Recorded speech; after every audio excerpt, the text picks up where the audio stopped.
r/AskReddit. Reddit. What is the worst secret your so is keeping from you, but that you actually know?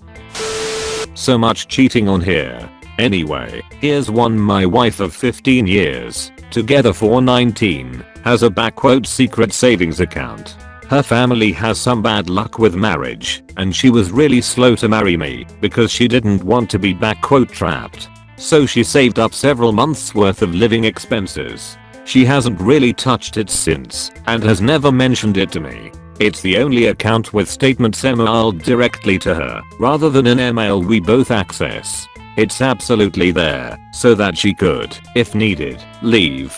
It's not a fortune by any means, but could keep her afloat for 3-4 months. I tried to gently bring it up once as a hypothetical, and she flat out denied it in a doth protest too much kind of way. I told her it would be okay with me either way.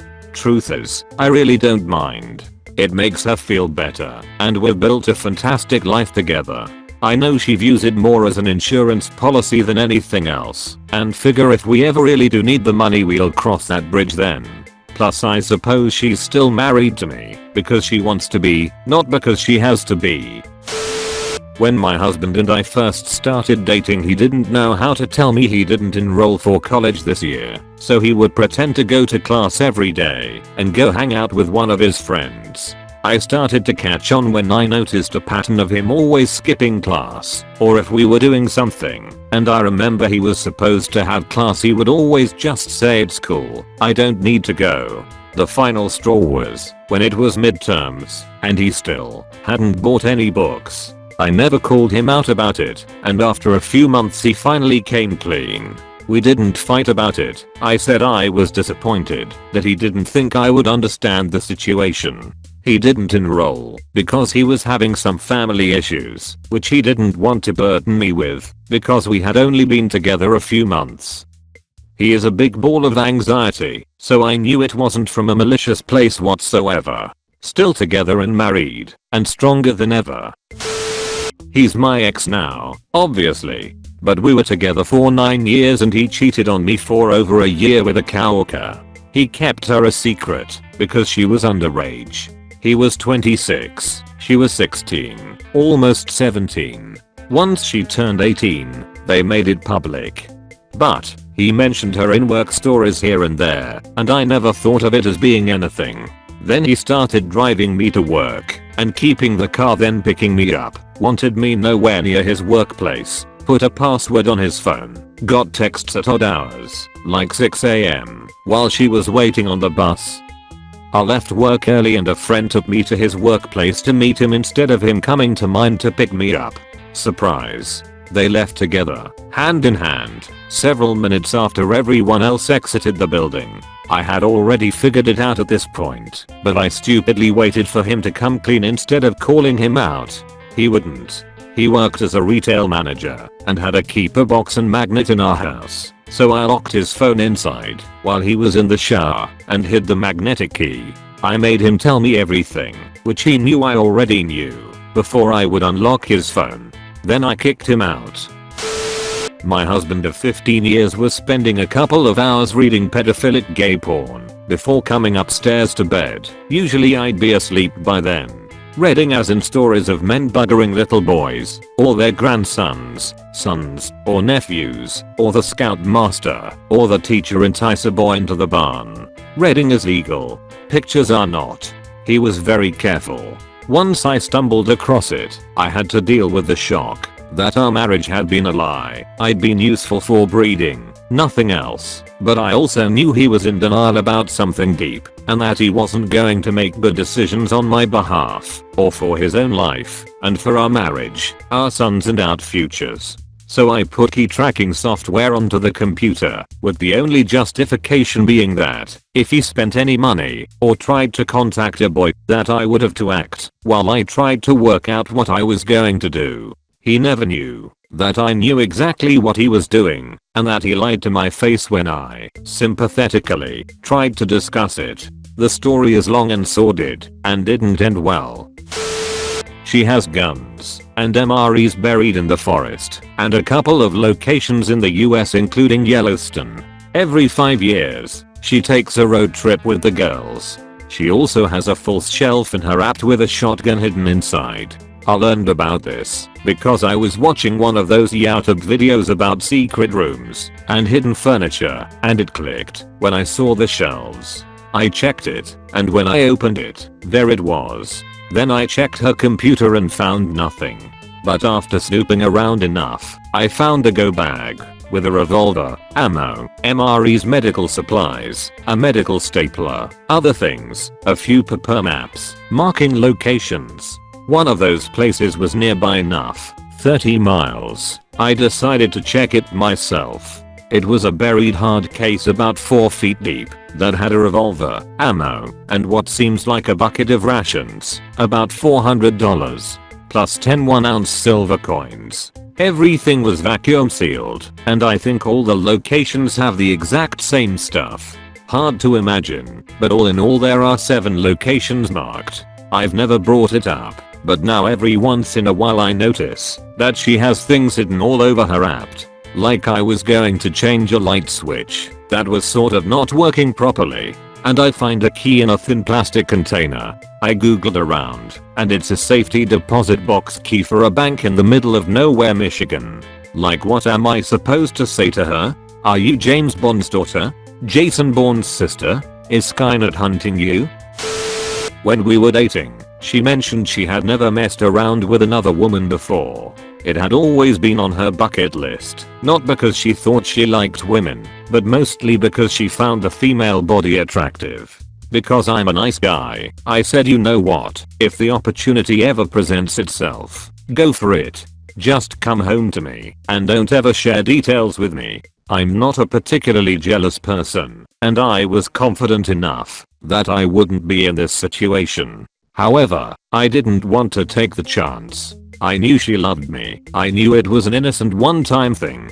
After it finally happened, which I was aware of before she ever came home that night, I noticed she was occupied on her phone a lot more than usual. I could tell something was up as we were no longer intimate and sex was non-existent. She got hammered one night, and I snooped. I went through her messages with that particular person she experimented with, and found a lot of sexting. Unfortunately, many of these comments were related to no longer wanting me, not feeling anything with me anymore, etc. I took pictures of her screen with my phone of everything that was said. The worst was her birthday weekend. We had rented a cabin with a bunch of people. Obviously I paid for, since it was her birthday. One night we made dinner for the group, and I had noticed she was on her phone alert, not really paying attention to me, etc. As soon as she passed out, I checked again. Lo and behold, the sexting continued. So I had known this had been occurring for a couple months. We dated for about 2.5 years before splitting. The experiment occurred roughly 18 months in. We are no longer together for a multitude of reasons, but I never brought those messages up. I had several opportunities, but I concluded my credibility was ruined because I snooped. I probably will never bring those messages up either.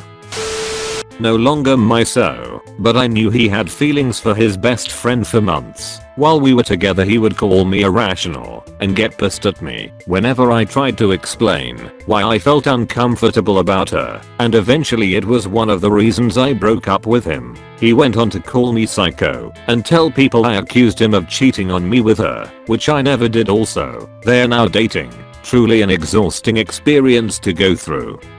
But at least in a weird way I know I was valid after all. Yep. EXO moved to a new department at work. Suddenly can't shut up about this girl who worked there. After about 6 months of this, I ask him if there's something going on that I should know about. Of course he denies it. Fast forward about 4 months after that, we are in the middle of a fight, and he says that he wants a divorce. Divorce is final 4 months after that. The two of them are married 2 months after that. I knew we were headed for divorce before the time I asked him about her. She wasn't the reason our marriage fell apart, but she was a factor in his decision not to attempt reconciliation. Fine with me, he's her problem now. That my ex-wife talks poorly about me to her family and friends. My daughter hears it all and sometimes feels embarrassed when I have her and when we go out to do something. She petitioned for an annulment and got it. She doesn't know that as part of it, I got to read everything she said about me and made up about me and how she propagated it all to her family. I could have shown the panel at the tribunal all the nudes and videos she used to send to me while at work, asking for all kinds of things to be done to her as a defense for her claiming I made her do it all for 9 years. But at that moment I just put the phone down and said that it isn't true and that they shouldn't believe her. Then I confirmed that I was diagnosed with depression. They granted her the annulment. My daughter is dealing with it okay and seeing a shrink. I do my best to be a role model to her in every aspect and don't touch on the subject because she doesn't want to. My wife is very naive but would never cheat on me. She's also very into Pokemon Go. Some 19-year-old weeb on Discord was hitting on her even after she asked him to stop. He was pretty cringy in his technique and really crass in his messaging. She didn't know that I knew about her one Abe Donjuan, but he started turning up the pressure on her. She told him she was happily married, but really doesn't know how to deal with situations like this because she always feels compelled to respond to people if they message her. So one day, I logged onto her Discord account and agreed to go Pokemon hunting with him. He was personally encouraged to find a new Pokemon partner. Stopped messaging her after that and completely dropped off of Discord shortly after.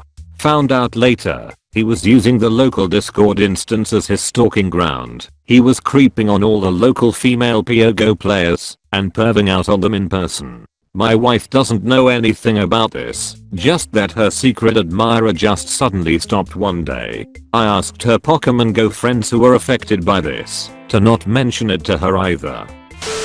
My now husband and I were already planning our wedding when people started asking how he proposed, and he'd get this deer in headlights look when I'd smile and say he hadn't proposed yet. Then one day the look started getting prefaced by a twitch of his lips before he could control himself. My friends started getting very insistent about asking me out, giving him time to prep, and he was attending meetings that accidentally got delayed or extended.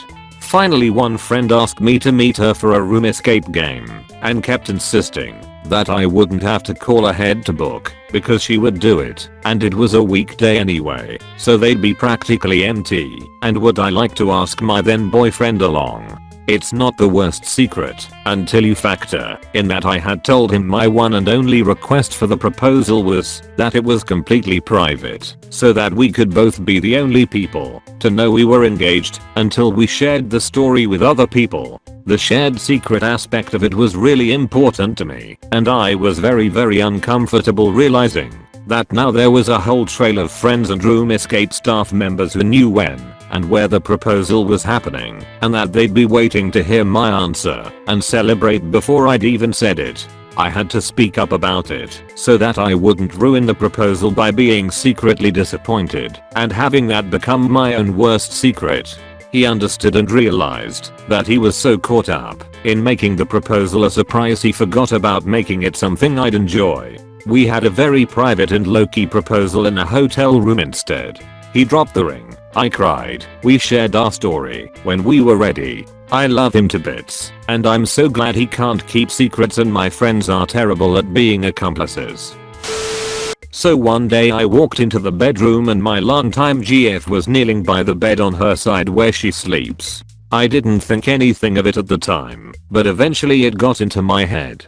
So one day I went to her side and picked up the mattress. I found a short length of straw and a bottle of painkiller meds with her mother's name on it.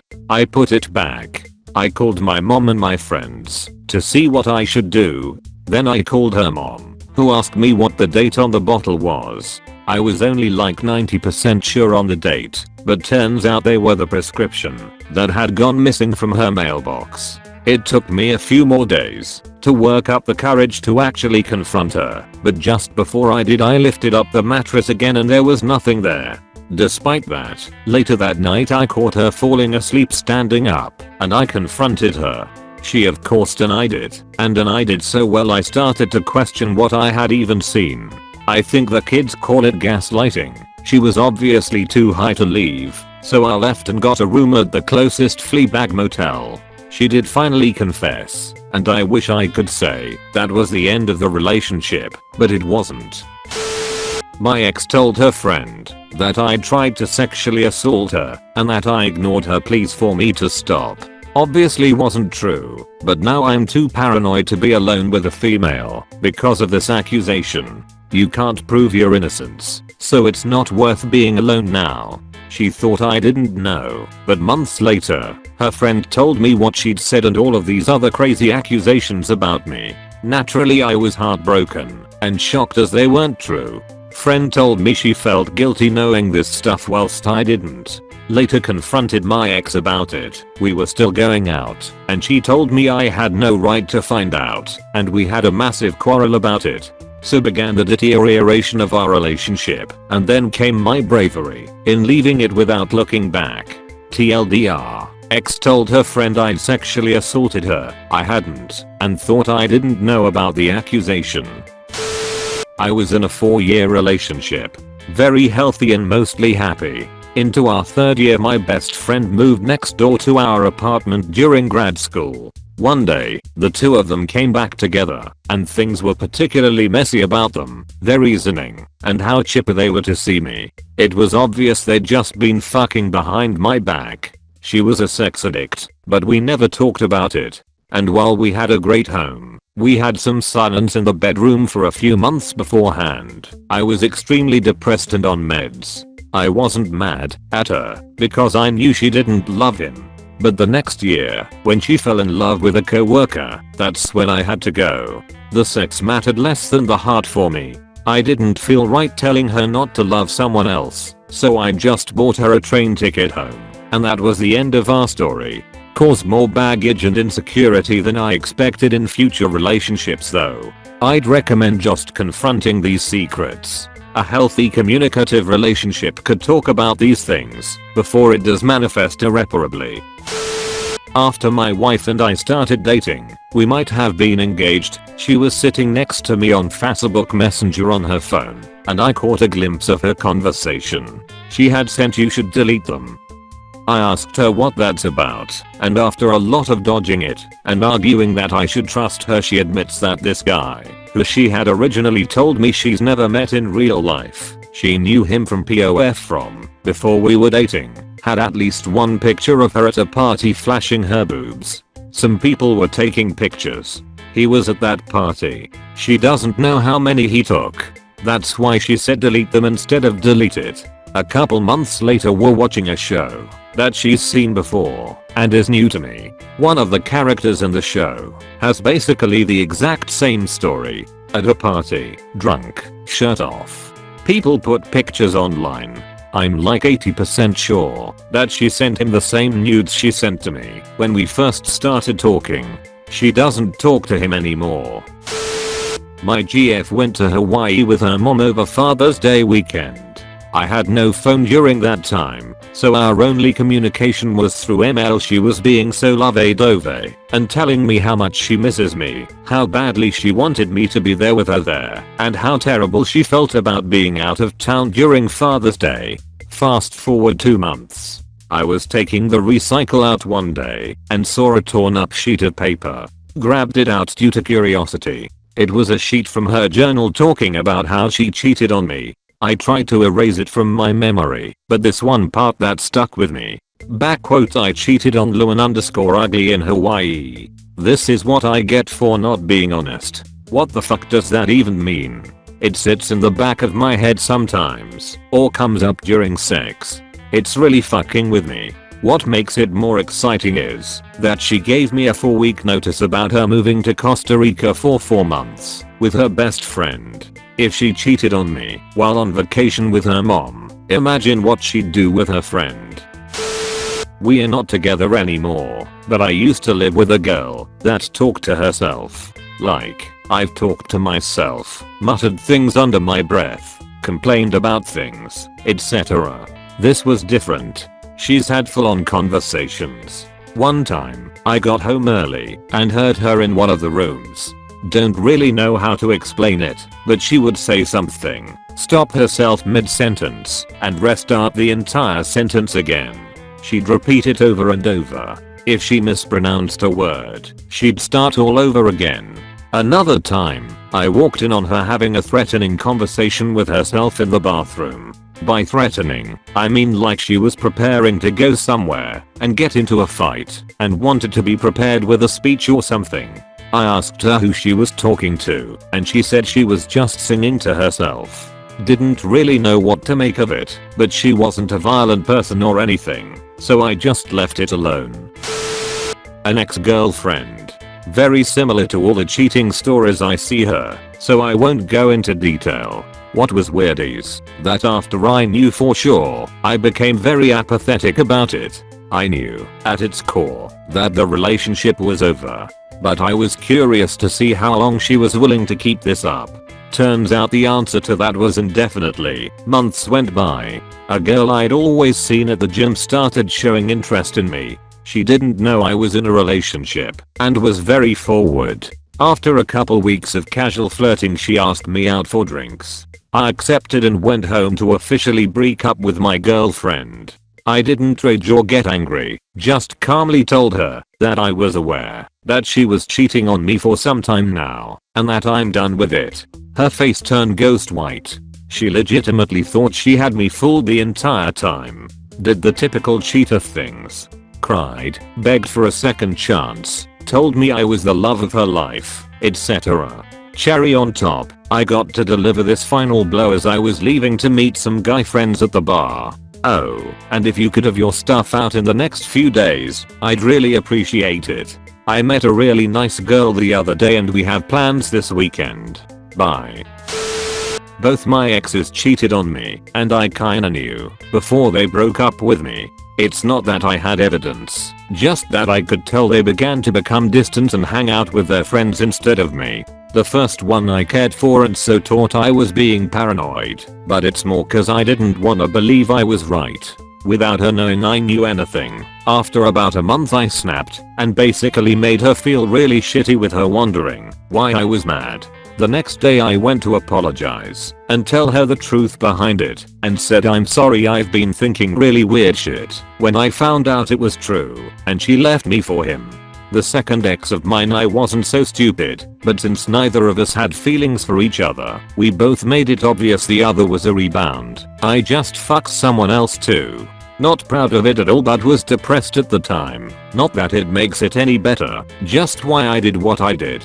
After I sorted myself out I broke up with her and she had told me about how she cheated on me the whole time and I'm dumb for thinking someone like her would ever wanna date me. I didn't really care about her though, which made her even more mad. How my just broken up with ex's brother died. Right in the beginning of our relationship, the story I got sounded like suicide. Fast forward a year and a half later, we are filling out medical forms, and he says his brother had a heart attack. I'm stunned. So I question it very carefully. He insisted. I know he's keeping something from me and doesn't remember what he said. What I do know is he died alone in a remote cabin, was there over a week, and the coroner didn't do a good job of cleaning up. So he had to pick up what was left of his brother, grab what they could, and they burned down the cabin as there was no way to clean it up. In the state it occurred, after 5 years, death certificates are public record. I waited until the 5 years was up and ordered one. Death was by ethanol poisoning, can't remember the exact description, but no secondary cause. He drank himself to death one night. Few days? But they didn't find evidence of a heart attack, or it would be listed. I have the certificate filed away. Ex now, but had a sinking suspicion that was then confirmed that he was ashamed of me. When we'd spend time together, he'd lie to his friends that he was doing something other than on a date with me. It didn't bother me when he lied to roommates. They were dudes and probably would have teased him. However, his old friend gang also included his first ex, and it stung when I saw he was directly messaging her that he couldn't make it to hang out because he was still picking his dad up from the airport. It stung, but I didn't want to confront him. I was a coward about it. It was confirmed after he broke up with me. We were at a party 2 days later, and I was trying to stay away from him, but had to use a porta potty. I heard him nearby, completely drunk, and suddenly the topic of me came up, and I received the most brutal, unfiltered tirade of why he broke up with me, that I was the most pathetic person he had met in his life, with no hope of improvement, aimless in life, haven't even graduated yet, don't even know how to drive, that I was hopelessly insecure, and that he was just 100% done with dealing with my shit. Or having to be associated with me. Somehow I was able to escape the porta potty without being seen, and ended up bawling at the front away from everyone with a friend I'd confided in. He doesn't know that I had heard any of that, nor do I believe he even remembers what he said, and I only just recently told a couple of other friends about it. 2 years later. He had some anxiety issues himself, and I've been told he was probably projecting a lot of it, or just hated my insecurities, because it reminded him of his own. Still, it hurts to think that I had loved him even long after he had fallen out of love with me, let alone the fact that he held so much resentment for me. Thank you so much for watching the whole video. Please leave a like and subscribe.